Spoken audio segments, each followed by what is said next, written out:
My name is Savannah Brooks. I'm 28 years old. The night my father threw my life onto the lawn, I had just finished a 12-hour shift helping keep a burned Labrador alive. I still smelled like antiseptic and wet fur when I pulled into the driveway and saw my duffel bag ripped open in the grass, my scrubs tangled with a broken lamp, my winter coat half buried in the flower bed, and a box of childhood photos dumped upside down like garbage. He stood there under the porch light with his phone raised, actually recording me as if humiliating his daughter was content. My mother stood behind him with her arms crossed tightly. My sister laughed, nudged one of my bins with her sneaker, and sent a stack of framed certificates sliding into the street. "You're 28, my father shouted loud enough for the neighbors to hear. "You drain us like a vampire. I want you out tonight." The people across the street sat on their porch pretending not to stare, but they didn't miss anything. I looked at the phone pointed at my face and smiled directly into the camera. Have you ever been called a parasite by the people who were supposed to love you the most?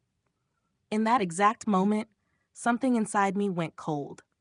I loaded everything into my car without crying, without begging, without giving them the reaction they wanted. Then I walked up to all three of them and said quietly, "Hope you all sleep well tonight, because one day none of you are going to sleep at all." Before I tell you what he said next and what happened after I drove away, tell me, what time is it for you right now, and where are you watching from? I'm curious to see how far this story reaches. I didn't go to a friend's house. I didn't sit in a parking lot crying either. I drove 3 exits south, parked behind a 24-hour gas station, and listened to a voice memo I had accidentally recorded while gathering my things. My father yelling, my sister laughing, my mother saying, "Just let her go, Richard. She brought this on herself." I replayed it 3 times, not because I enjoyed it, but because I needed to hear it clearly enough so I would never rewrite it later into something softer. Families like mine survive by making you question your own memory. By morning, they would have called it a misunderstanding. By next week, they would say I was dramatic. By Christmas, they would tell everyone I left over nothing. But the recording didn't lie. I spent that first night in an extended stay motel with a flickering bathroom light, 2 vending machine granola bars, and one firm rule: I was never going back. Around 1:30 a.m., my phone lit up with 6 missed calls, then 11 messages, then 20. My father demanded to know where I was. My mother said I was acting unstable. My sister sent, "Lol, have fun paying for everything yourself." I didn't respond.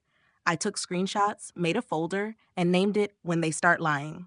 Maybe that sounds petty, but when people humiliate you in public, documentation isn't pettiness. It's protection. The next morning, I called the only person I trusted to tell the truth, even when it was uncomfortable. Noah Carter, the paramedic I met 2 years earlier when he brought a seizing beagle into the ER at 3 a.m. Noah didn't start with sympathy. He said, "Tell me exactly what happened. No protecting them." So I did. Every word, every look, every piece of theater my father staged for the neighborhood. Noah was silent for a moment, then asked, "If they called you tonight crying, would you go back?" I stared at the motel curtain and surprised myself with how quickly the answer came. No. "Good," he said. "Then stop acting like this is something you might fix. This is a fire you finally walked out of." That hit hard because he was right. I hadn't been thrown out of a loving home. I had stepped out of a system built on shame. Over burnt coffee in the motel lobby, I opened my photo gallery and deleted every family picture where I had been smiling too hard. Birthdays, barbecues, Christmas mornings, that version of normal I had spent years performing. Then I started looking for rooms to rent, extra shifts, and any opportunity that would move me closer to the certification program I had postponed for 3 years, because my father kept saying serious careers were for people who finish what they start. I was already finishing more than he ever noticed. Saving animals, holding things together in the middle of the night, covering groceries when my mother forgot her card. And suddenly I understood something uncomfortable. They hadn't forced me out because I was weak. They forced me out because I had stopped being useful in the way they preferred. Have you ever driven away shaking so badly you could barely hold the wheel, but still smiling? Because deep down, you knew the people who mocked you had just made the biggest mistake of their lives? I did. And 10 days later, they proved it. By day 3, I had secured a weekly rate at the motel, picked up 2 extra overnight shifts at the animal hospital, and had exactly $341 left after gas, food, and storage. It should have scared me more than it did, but instead I felt clear. No one slammed cabinets because I came home late. No one tracked how many showers I took. No one called me selfish for buying my own protein bars while my sister ordered takeout on my mother's card. At the hospital, chaos made sense. A shepherd hit by a car came in at 2 a.m., and I moved on instinct. Steady hands, clean execution, no panic. My supervisor, Dr. Elaine Mercer, noticed. At the end of the shift, she said, "Savannah, you're already doing the work of someone in our advanced surgical track. Why haven't you applied?" I almost laughed. What was I supposed to say? That I had spent years in a house where ambition was treated like betrayal unless it benefited everyone else first. Instead, I said, "Bad timing." She looked me directly in the eye and replied, "Then maybe it's finally good timing." That afternoon, Noah met me outside a diner near the freeway. He slid a yellow legal pad across the table. On it, he had written 3 things: housing, certification, boundaries. "These are your only priorities," he said. "Not defending yourself, not explaining yourself, not chasing closure." Then he challenged me again. "If your father shows up crying, your mother says she's worried sick, and your sister says the family is falling apart, what do you do?" I stirred my coffee and said, "I let it fall apart." Noah gave a short nod, like I had finally understood what survival required. We made a plan. I applied for the hospital's surgical technician certification path. I found a room above a retired mechanic's garage owned by a widow named Mrs. Delaney, who charged fair rent and asked no intrusive questions beyond whether I smoked or had pets. Then I did something small that mattered more than I expected. I changed my emergency contact from my mother to Noah. It was just one tap, but it felt like cutting a wire. Meanwhile, the messages from home changed tone. My father stopped calling me lazy and started asking where the car title paperwork was. My mother asked if I had moved anything important. My sister texted, "Do you have the login for the utility portal?" There it was. No concern, no apology, just inconvenience. That's when I realized my absence hadn't created grief in that house first. It created work.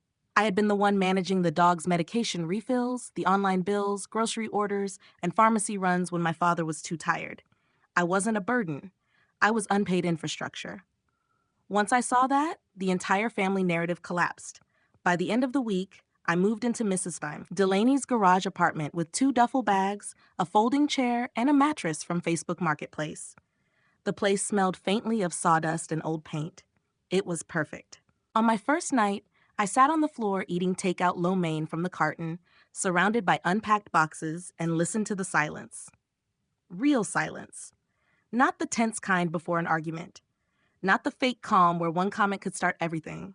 Actual silence. My phone buzzed again. My father, "This whole stunt has gone far enough." My sister, "Dad is mad because you didn't pay Mom's car insurance reminder and now she has a late fee." I laughed. Not because it was funny, but because it was revealing. The people who threw my belongings outside were now realizing how much of their daily lives depended on the daughter they called useless. For the first time since I left, revenge didn't look like arguing back. It looked like absence. It looked like letting them experience every bit of the work I used to carry. Let me ask you this. If your family only notices your value after you stop supporting them, were they ever really loving you, or were they just using your loyalty for free? Days 6 through 10 were when things really started to unravel. I know that because Mrs. Delaney, my new landlady, happened to know many people in the neighborhood where I grew up. She didn't gossip in a cruel way, but she believed in facts, and facts kept reaching her. On day 6, she knocked on my door with a casserole dish and said, "Honey, your father was shouting in the driveway this morning loud enough for 3 houses." I didn't respond, and she added, "Men only get that loud when the audience they wanted didn't applaud." Later that night, my sister sent a long message that began with, "You're unbelievable," and ended with, "Mom cried at Costco." I didn't reply. On day 7, Noah called after his shift and said he had run a transport call near my old neighborhood. "Your father was in the front yard arguing with a cable technician," he said. Apparently, someone forgot the account password. Again, not grief, work. On day 8, my mother called from an unfamiliar number and left a voicemail that started in tears and ended in blame. She said I was punishing the family, embarrassing them, making neighbors talk, and turning my father into someone she barely recognized. That part almost made me laugh. Richard Brooks had always been exactly who he was. The only difference now was that his target had left. On day 9 came the message that confirmed everything had shifted. It wasn't from family. It was from an old coworker whose aunt lived 2 houses down from my parents. Hey, not sure if this is my place, but people are talking. Your dad recorded that lawn incident and showed it to someone at work like it proved a point. It backfired. People think it makes him look cruel. I read that message 3 times. So, did he want me gone? Or did he want public approval? Because those are not the same. I think he believed humiliating me would make him look like a strict parent, finally forcing his freeloading daughter to grow up. Instead, it made him look like someone who publicly discarded his own child. And the thing about public cruelty is that sometimes the public doesn't support it. That same night, my phone filled with messages again, 88 by 2:30 a.m. My father, where are you? Answer me. My sister, Dad's seriously losing it. My mother at 2:12 a.m. This needs to stop now. Call me back immediately. Then one message from my sister that stood out. He can't sleep. I sat on the edge of my mattress reading that one. Not because I felt sorry, but because I remembered the porch light on my father's face when he told me to leave, how calm he looked, how certain. Men like him often believe consequences apply to others. They think anger disappears by morning and everyone resets. But when accountability returns, it doesn't arrive quietly. It hits hard. The next afternoon, while I was helping prepare a golden retriever for emergency abdominal surgery, Dr. Mercer pulled me aside. My certification application had been accepted. Not only that, the hospital was willing to sponsor most of the cost if I committed to the year-long surgical track.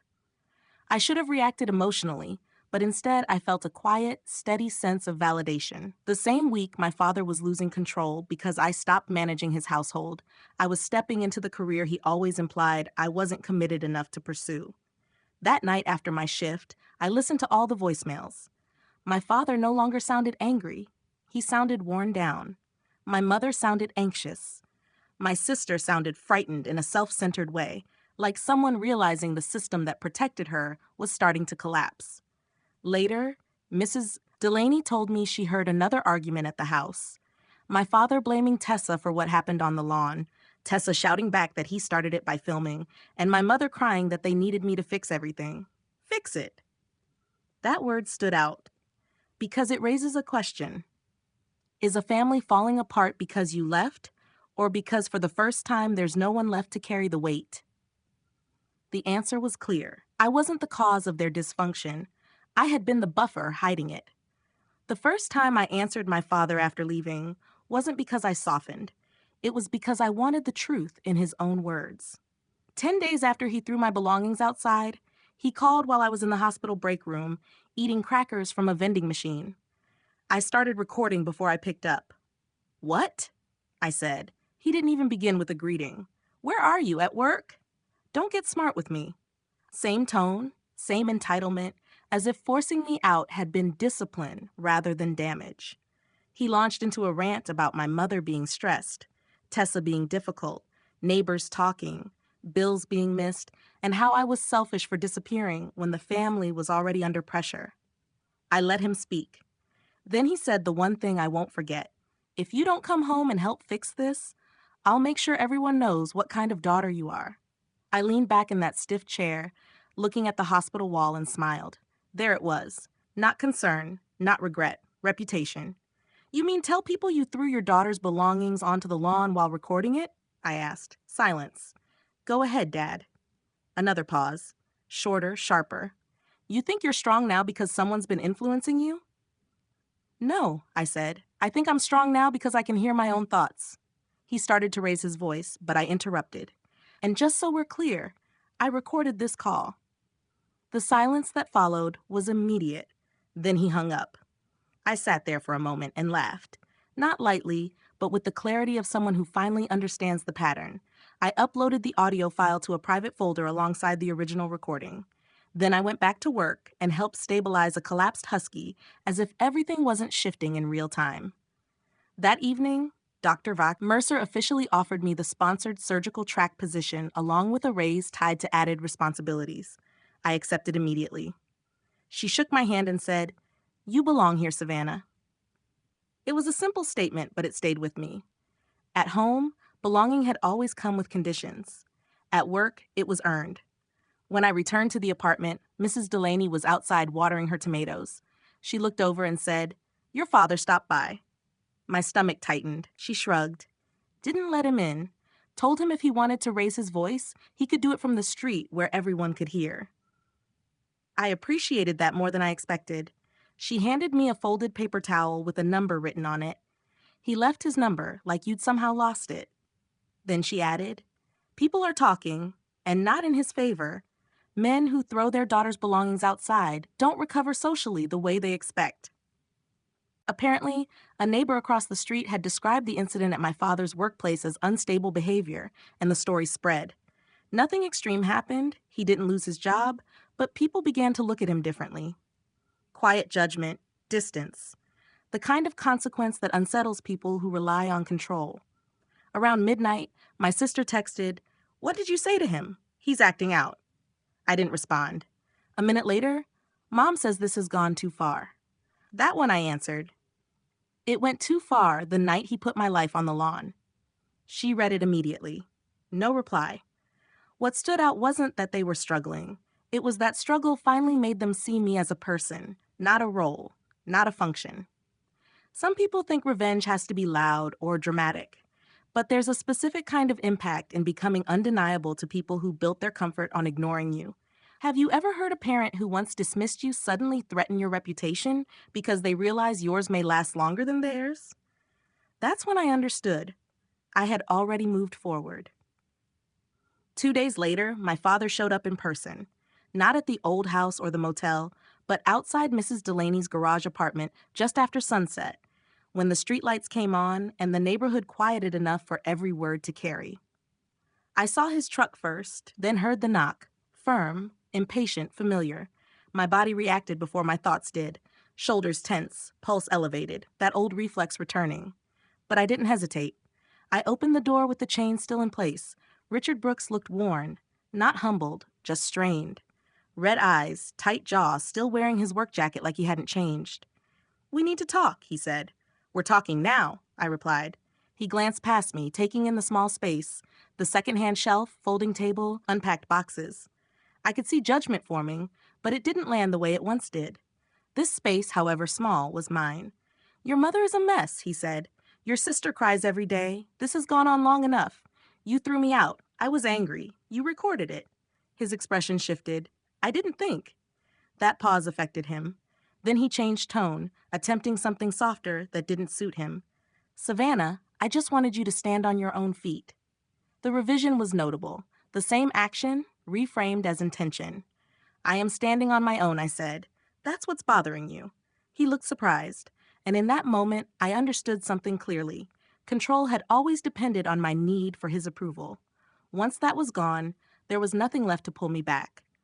Then he stepped closer and lowered his voice. "You're making me look like a monster. Not I hurt you, not I was wrong, just image." I laughed directly in front of him. "I'm not making you look like anything. You did that yourself." His expression hardened. "After everything we did for you." "You mean everything I did for you?" I replied. "Who managed Mom's medication when she forgot? Who paid for half the groceries?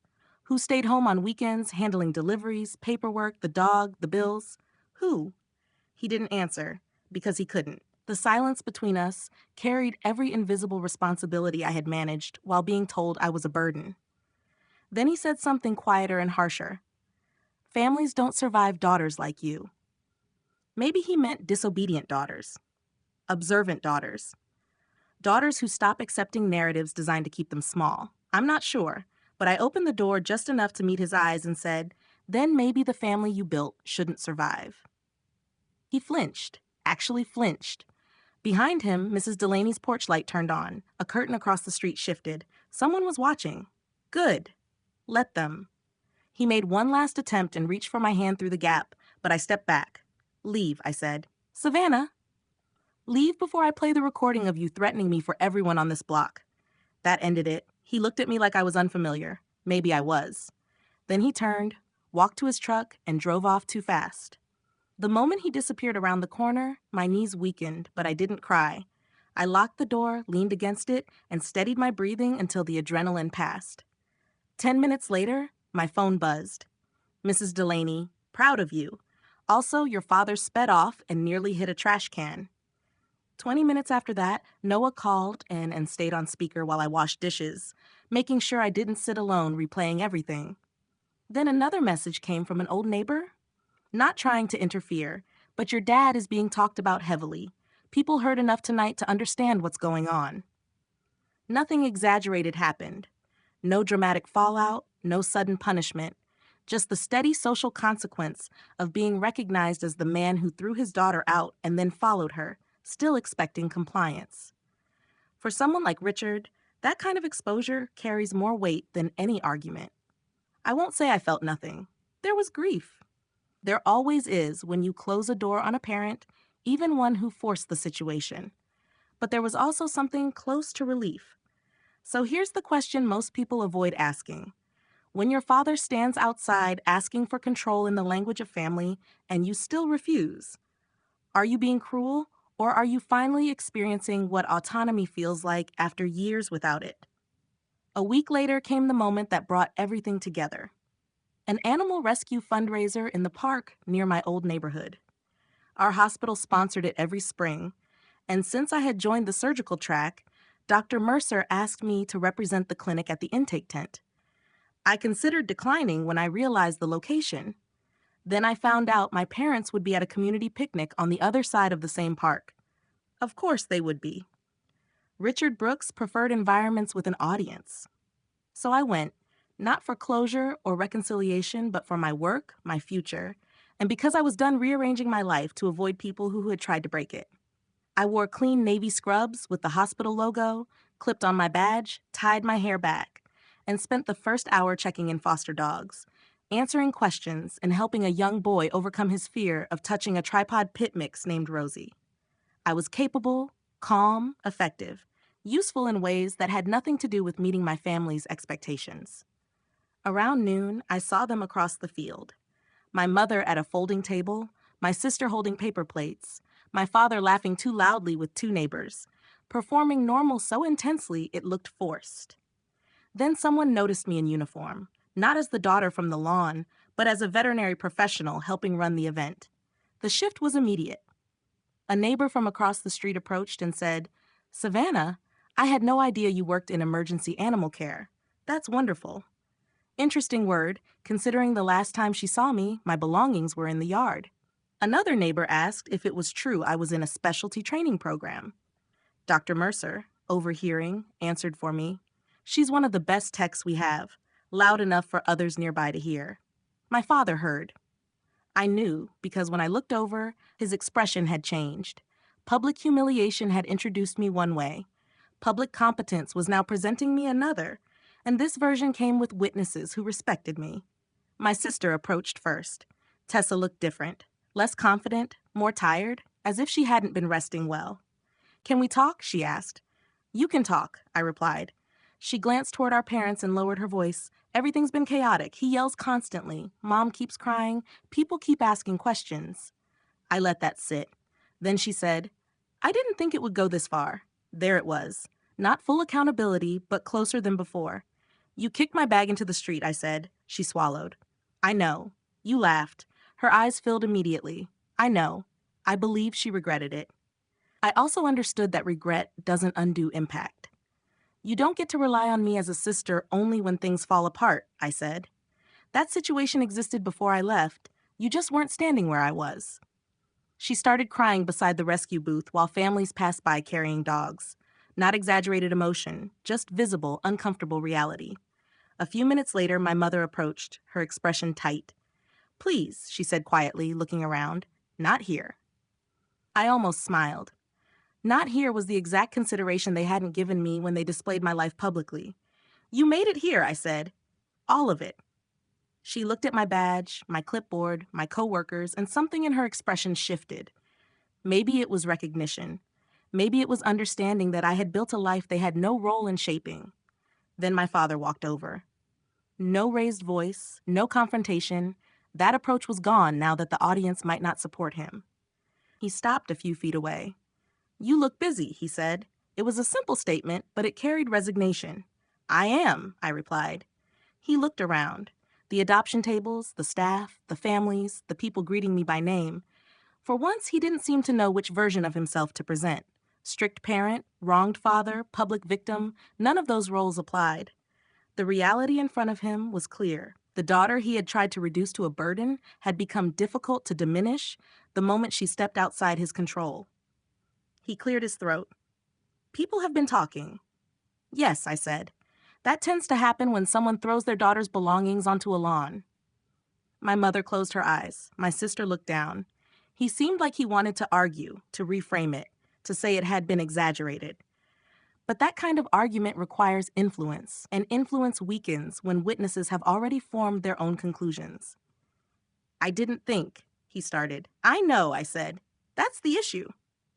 We stood there for a moment in the open afternoon, surrounded by noise and movement, with neighbors pretending not to listen. Then I gave them the only thing I was willing to offer, clear truth without reassurance. "I'm not coming back. I'm not fixing your household. I'm not stepping into that role again. What happened after I left isn't something I caused. It's what was already there when I stopped carrying it." No one argued, not even Richard, because he understood. My sister wiped her face and said quietly, "I'm sorry." This time, I believed her. My mother looked like she wanted to ask for more, a visit, a call, some reassurance that this wasn't final, but I didn't give it. "Maybe one day we can talk," I said. "But it won't be because you need me to make things easier. It will be because you've learned not to treat me as disposable." Then Dr. Mercer called my name from the next table, and I returned to work. That was the outcome they received. Not reconciliation, not conflict, not a dramatic resolution. Just me choosing my own life in front of them while they understood, perhaps for the first time, that they were no longer the center of it. Later, as the event ended and the park emptied, I stood by my car and opened the recording from the night my belongings were on the lawn. My father's voice, my sister's laughter, my mother's silence. I listened for a few seconds, then deleted it. Not because they deserved leniency, but because I no longer needed evidence. The consequences had already taken effect. My father had become someone people viewed differently. My sister had learned that participating in harm for approval is still harm. My mother had realized that staying neutral in harmful situations is not the same as being innocent. And I learned the most important part. Leaving your family is not always betrayal. Sometimes it's the only way to protect yourself and force them to confront who they are without you absorbing it. I used to believe family was permanent, no matter what. Now I understand that love that only exists when you stay small isn't love at all. If they only value the obedient version of you, the useful version, the silent version, then walking away may be the most honest decision you make. And I'll leave you with this. Would you be willing to leave the people who call your suffering love, or are you still enduring it because you're afraid of being labeled ungrateful?